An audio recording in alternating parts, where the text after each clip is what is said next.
Hello, I am Ryan. This is my wife, Cheyenne Lutz. We are part of Decatur First Church of the Nazarene here in beautiful Decatur, Illinois. I think it's beautiful today.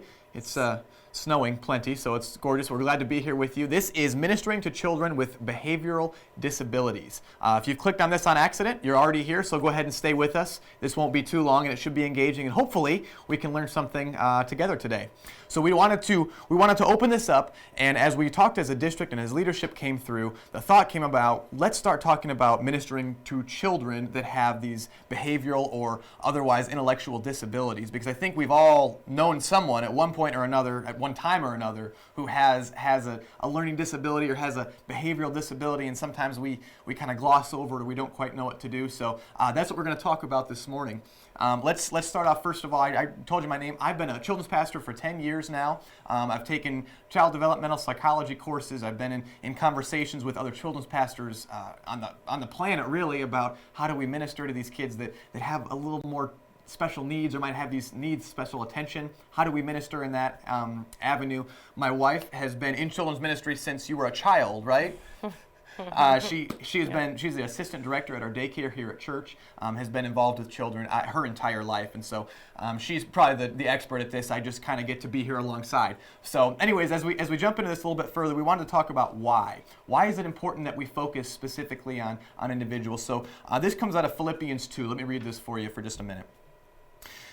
So if there is any encouragement in Christ, any comfort from love, any participation in the Spirit, any affection and sympathy, complete my joy by being of the same mind, having the same love, being in full accord and of one mind. Do nothing from selfish love or ambition or conceit, but in humility count others more significant than yourselves. Let each of you look not only to his own interests, but also to the interests of others. Now this is Paul writing to the churches in Philippi, and he hits something really perfect. I want to read this one more time. Let each of you look not only to his own interests, but also to the interests of others. That is the call. That's the basis of our call as a disciple of Jesus, to go and be and to go and create disciples around us. That includes those that might need a little more attention or a special way of connecting with these children. So keep that in the back of our minds. It's always important to remember why we do this and what is the reason behind what we're doing. Let's take a second and just jump into what learning disabilities are, what behavioral disabilities are. Sometimes it's easy to jump over that piece and kind of forget why it is or what we're doing. So let's define it. According to the National Institute of Neurological Disorders and Stroke, which is a real place, you can find them online. I think it's NINDS.com. Learning disabilities are disorders that affect the ability to understand or to use spoken or written language, to do mathematical calculations, coordinate movements, or direct attention. Although learning disabilities occur in very young children, the disorders are usually not recognized until the child reaches school age. Research shows that 8 to 10% of American children under 18 years of age have some type of learning disability. So it's important to remember, this is the group we're looking at. Generally, these disorders are in younger children, very young children, but we often don't look and don't notice them until they are 8 to 10 years age and even up to sometimes teenagers, and they go undiagnosed, they go missed. So just because someone in your ministry or someone you have contact with does not necessarily have a specific titled learning disability or behavioral disability does not mean that's not present in their life. That just means they've not been diagnosed professionally with this disorder or with this ability right there. So it's important to remember that as we go in. Each child's going to be unique. Each one's going to have their own intricacies, and they're going to work their own. They're going to behave their own way. That has a lot of factors that deal in. You've got home, you've got what they've experienced already as a life. You've got also how you lead in your space. If you're a little more relaxed, that might change how they respond or how they interact in there. But again, we got to remember this starts at a very, very young age, and sometimes we just don't diagnose and we miss. So sometimes if there's that child who's a little unruly or a little just doesn't want to follow the instructions, it's not just that they're off the wall and they're completely disobedient to what you want. Maybe there's something else going on. And so it's not necessarily a good idea to diagnose them. Please don't go around diagnosing people with behavioral disabilities. That's not what we're saying. But keep that in the back of our minds as we do minister, because every child's unique and every situation is going to be a little bit different. I want to touch then behavioral disorders. This comes from a different website. Behavioral disorders involve a pattern of disruptive behaviors in children that last for at least 6 months. and cause problems in school, at home, and in social situations. Nearly everyone shows some of these behaviors at times, but behavior disorders are a little bit more serious. So, behavioral disorders, 6 months of time that they've had this behavior issue. They're very often, if you've got a child who's usually follows in line and does this, and all of a sudden something goes off the hinges, we don't jump to say, oh my goodness, they must have ADHD, because all of a sudden they just can't pay attention, and they're doing this and they're doing that, and they won't listen. Maybe there's something else going on at home, and maybe you've experienced that in many different forms. Hopefully you have. If not, guess what, you're going to. 6 months or more is where it becomes a behavioral disorder.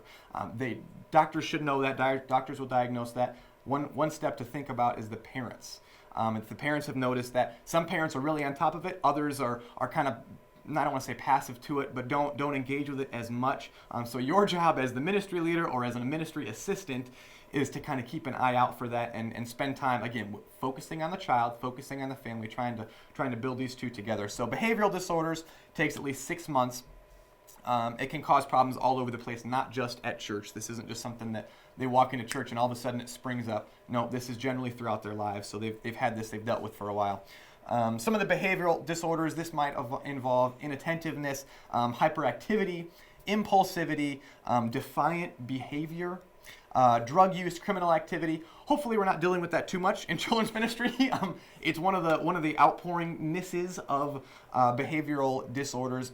So the main ones that we'll deal with, hopefully in children's ministry: inattentive, hyperactive, impulsivity, and defiant behavior. And those will manifest themselves a little bit different depending on the child itself, depending on their home life, depending on all sorts of different factors.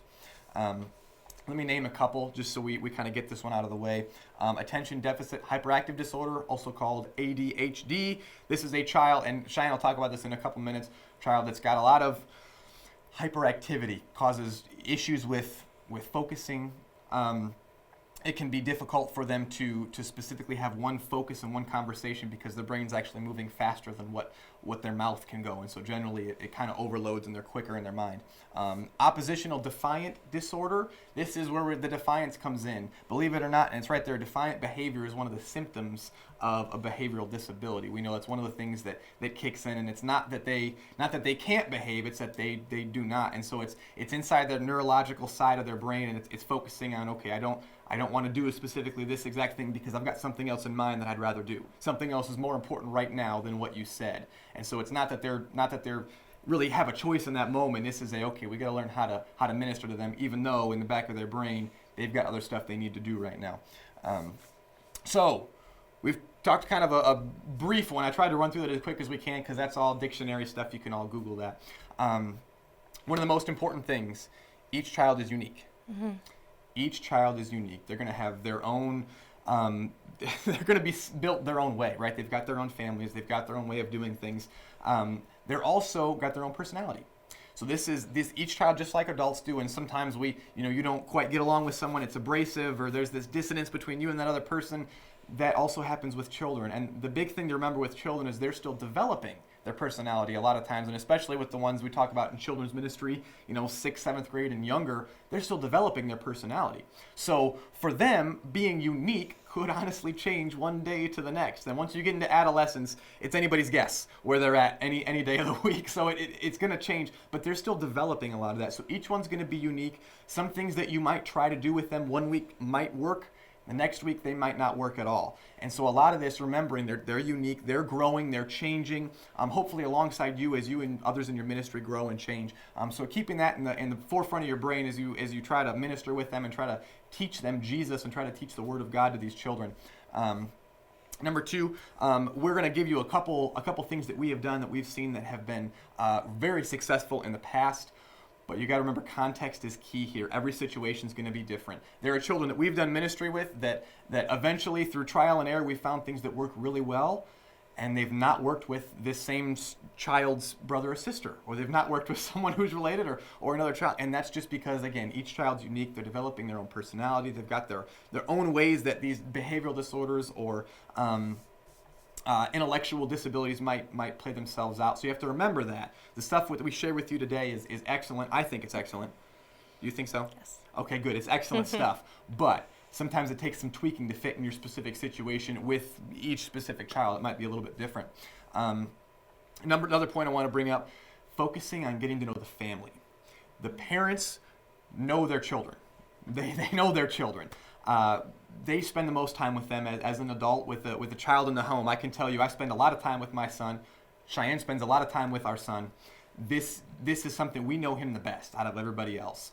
We know what works best for him. I know which kind of snack he loves. He loves Oreos, in case you're wondering. I was thinking about him just a minute ago, right? I know my child best. We know our child the best. If you have an opportunity to pour into the family of the child in question here, that will help to give you a little bit of repertoire back and forth with the parent. You can learn how to minister better. Maybe there's stuff that works that they've done at home. Maybe there's someone at school who's taken a special interest and helped them through.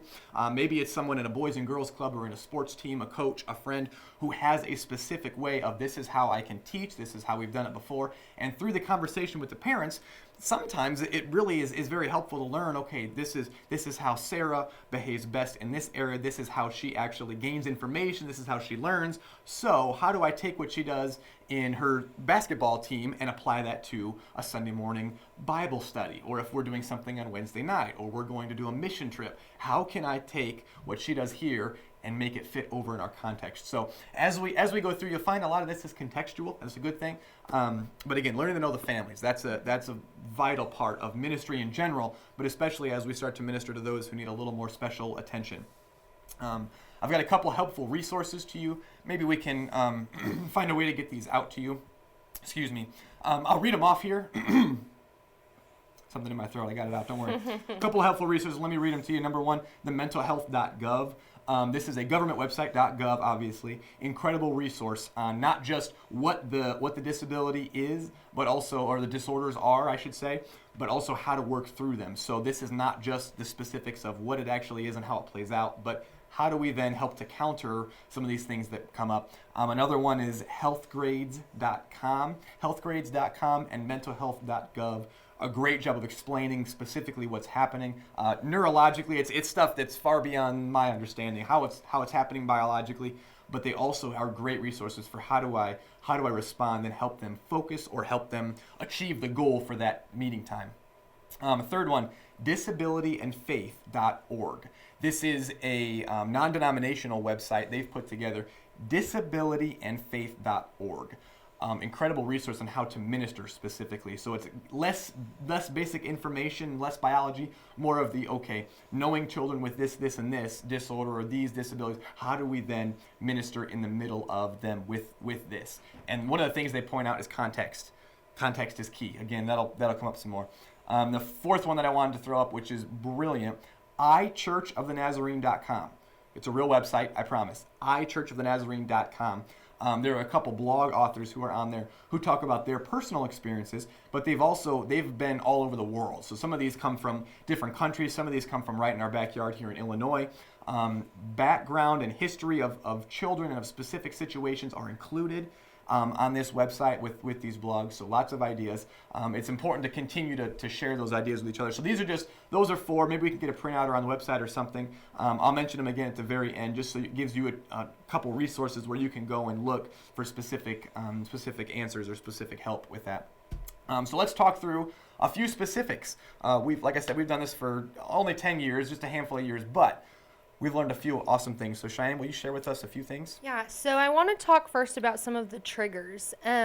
Again, like Ryan said, every child is different, and so their triggers are going to be different. These things that are going to cause them anxiety or cause them to have disruptive behavior, they're all going to be different. So some of those triggers include transitions. So transition time, whether it's from just going from music to our Bible story, or to moving to a different room, or to snack time. Anything like that can cause some of these different behaviors to happen. It's a trigger for them, and it might be something so little that we wouldn't think about.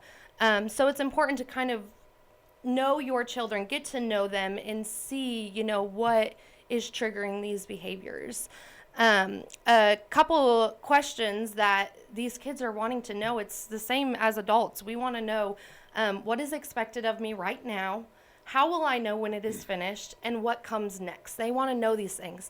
A lot of kids don't necessarily grasp the concept of time, but if you lead into a transition saying, you know what, in 5 minutes, we're going to transition to this. It gets the child thinking, that's my next step. That's what I'm going to move into. And so they can mentally prepare for that, and it can help to kind of ease that transition. Another possible trigger, we often try to engage our students. That's huge, but we don't want to overstimulate them.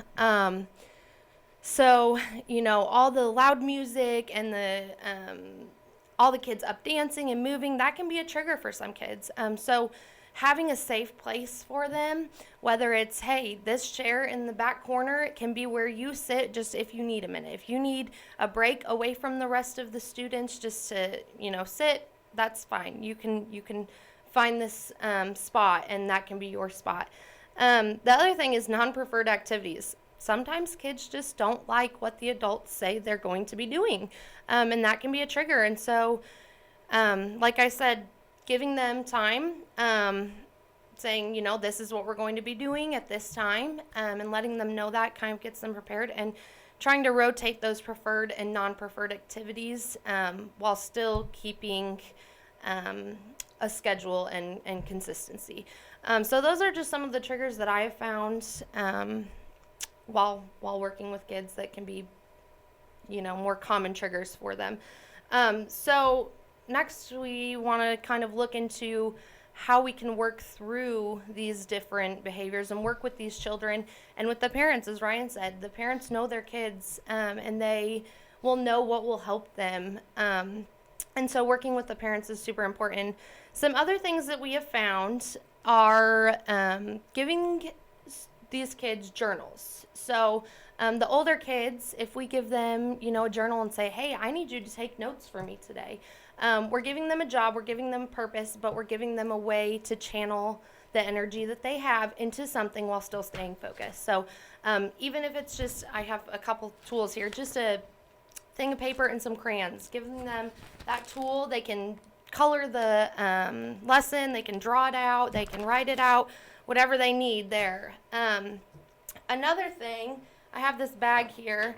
We use bags like this on Sunday mornings, and so this is my family's bag. I just grabbed it. But inside of that, we have different tools that the children can use. So we've got Legos. This is like a fidget for them to play with. They can mess with these Legos. They can build things that go along with the story.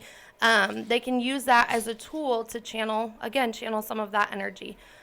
Play-Doh is a great tool. If you haven't noticed, I have ADHD. Ryan talked about ADHD. I have been playing with this fun tack that we found in our closet, and that's just what I use. So that's a way that I can channel my energy into something while still paying attention. So Play-Doh, that's a great tool for that. Pencil toppers, they make different kinds of pencil toppers. So that's, again, something that they can have in their hands. It's something small. It's not going to be distracting, but something that the kids can put their energy into while still using their ears, and it can help them to stay focused. So sensory bins or busy bins are another thing. It can have things. These are just things that I found around the church today. Just little things like this, that something that they can have in their hand. It's tactile. They can mess with it while still focusing. So this is a great way as well, having them in these different bags. With COVID, we, want to keep the possible exposure, the possible contact down as much as possible. And so putting just little individual bags, it doesn't even have to be this many crayons. It can be 2 or 3 crayons in a bag, and saying, here is your bag, your family's bag, like the one that I had there. That's your family's bag. That's what you can use today just to help you to stay focused. So one of the questions that comes up often is, well, why does Ryan get to have Play-Doh during service and I don't? And so I think it's important to explain to the children, and it could be done in a way such as saying, this is what Ryan needs to be successful and to be listening. This is what he needs. But, you're doing a great job being successful by sitting in your chair and listening.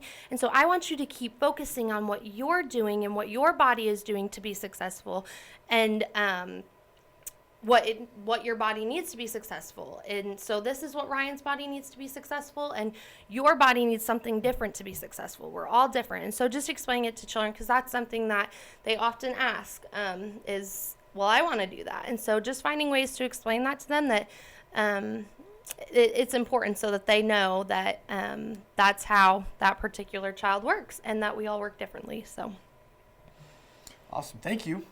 So let me recap just a few of those things to to start giving a foundation, giving transition time. Okay, if you can outline what the time with these children looks like, that helps a lot. They can get in their brains, okay, we're playing a game to start, we're going to sing a song, then we're going to do a specific activity, we're coloring, then next we're doing this transition where we're going to move to another room, or we're going to sit down and we're going to listen to a Bible story, we're going to hear this aspect or that, reminding them a little bit early, laying that structure out for them. That helps. I know when I step in somewhere, I want to know, if I step into a meeting or I step into something, I want to know what the agenda is. What are we doing?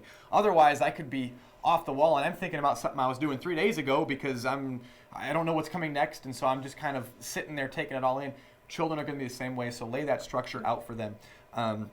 Engaging and not overstimulating, that's a big one. That's a really, really big one. I know, especially children's ministry it's a lot of lights, it's a lot of sounds, it's bright, it's colorful, it's loud, but there are some kids who don't interact with that really well. And so finding a safe space, or finding something that works specifically for that child, or maybe there's a group of children that fall underneath this kind of umbrella, finding something that works better for that child. And it might look like changing your service around. It might be something that's foundational, and thinking, okay, how do we change this so that all of our kids feel welcome, but we still want to keep it engaging? And so good luck with that. That's a lot of fun. There's trial and error with all that. Also finding non-preferred or preferred activities.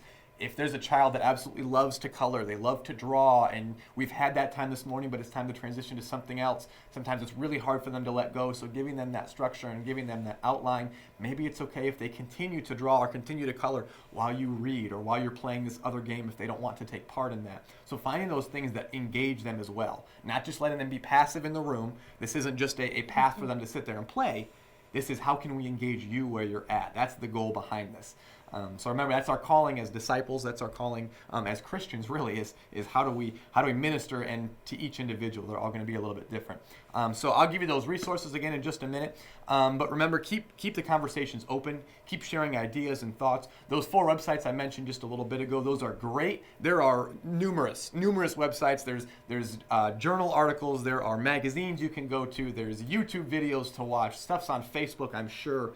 You can find any number of resources, but keep the conversations open, keep them flowing, and remember that context is key. Keep trying different things here and there. If stuff is tactile, that works really well for some people. If it's yes. Color, obviously it works well. If it's coloring, if it's maybe it's one-on-one conversations. They've had a lot that they just want to sit down and talk with someone. They want you to know, or they want to know that you care about them. Maybe that's what it takes, is 5 minutes at the beginning of a service before you start, sitting down and talking one-on-one with this child in a room with others, talking one-on-one with them, or whatever it might be. Finding those situations that work best for each of those children, and ultimately we can lead them to Jesus a little bit better. So let me read those websites one more time if I got a minute. Mentalhealth.gov. healthgrades.com. Both of those are the biological side that also have help on the bottom half of the website as you scroll, about how to interact and how to help them be successful in spite of what else is going on biologically. Disabilityandfaith.org and ichurchofthenazarene.com. Those are both ministry based. Those are focused on their pastors, their ministry leaders, their directors. They get ministry. They understand this side of it, so they've gone with how with these specific biological factors or these disabilities, how do we then, understanding that, minister best to them. So those two, disabilityandfaith.org and iChurch of the Nazarene, incredible for ministry side. I think that was it for all of us, wasn't it? Yeah. Keep the conversations open. You can reach out to us here at the church. My email is pastorryan@d1naz.com. Feel free to shoot an email over. My wife can read those as well. You can get a hold of her at Cheyenne@d1naz.com. Send emails if you've got any further questions. We'd love to continue to talk with you. Thanks for joining us today.